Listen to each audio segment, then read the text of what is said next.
One day, a successful businessman received a phone call that changed his life forever. The voice on the other side said quietly, "Your mother is gone, and she left something for you." For 20 years, he had ignored her calls, her letters, her love. But that night, he opened her final letter. And for the first time in his life, he broke down in tears. This is the story of a son who became too busy chasing success, and forgot the woman who once gave up everything for him. David grew up in a small poor town with his mother, Maria. His father died when he was only 5 years old. From that day on, Maria worked day and night to raise her son alone. She washed clothes for neighbors. She cleaned houses. Sometimes she skipped meals, just so David could eat. Every night, before sleeping, she would kiss his forehead and whisper, "One day, you will have a better life than me." And David believed her. He studied hard, very hard. Years later, he got a scholarship to a big university in the city. The whole village celebrated his success. Maria cried tears of joy the day he left home. But before he boarded the bus, she held his hand tightly and said softly, "Promise me one thing, no matter how successful you become, don't forget your mother." David smiled quickly.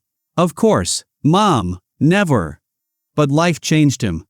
At first, he called every week. Then once a month. Then only on holidays. And slowly, the call stopped completely. David became successful.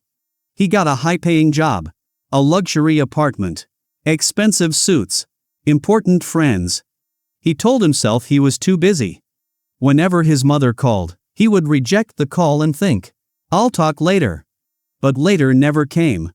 Sometimes she left voice messages.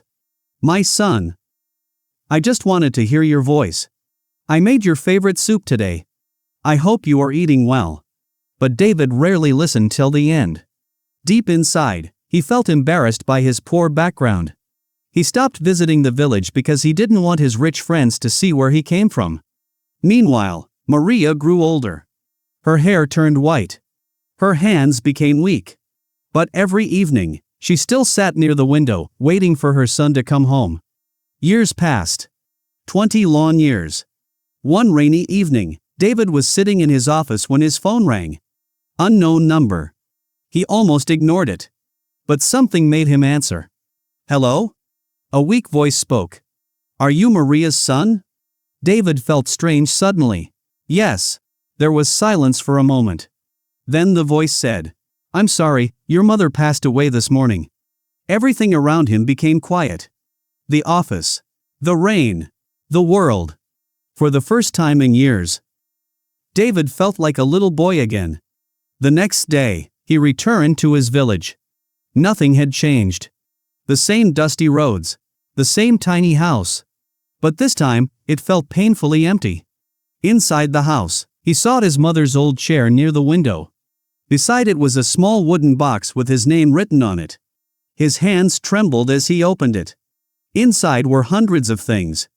His childhood drawings. School certificates. Old birthday cards. Every little thing he had ever made. And at the bottom, a letter. Her final letter. David slowly opened it. "My dear son. If you are reading this, it means I am no longer with you. I waited for you every day, but I do not blame you. I know life becomes busy. I know people change. But never forget this, no matter how far you go in life, a mother's love never changes. I was always proud of you. Even when you stopped calling. Even when you forgot me. You were still the little boy I held in my arms.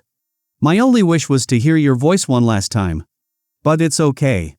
I already forgave you long ago. Please do not cry for me, my son. Just promise me one thing. When you have children someday, never make them feel alone." David could not continue reading. Tears fell onto the paper. Real tears. The kind that come from regret too deep for words. For 20 years, he chased money, success, status. But in the end, he realized something heartbreaking.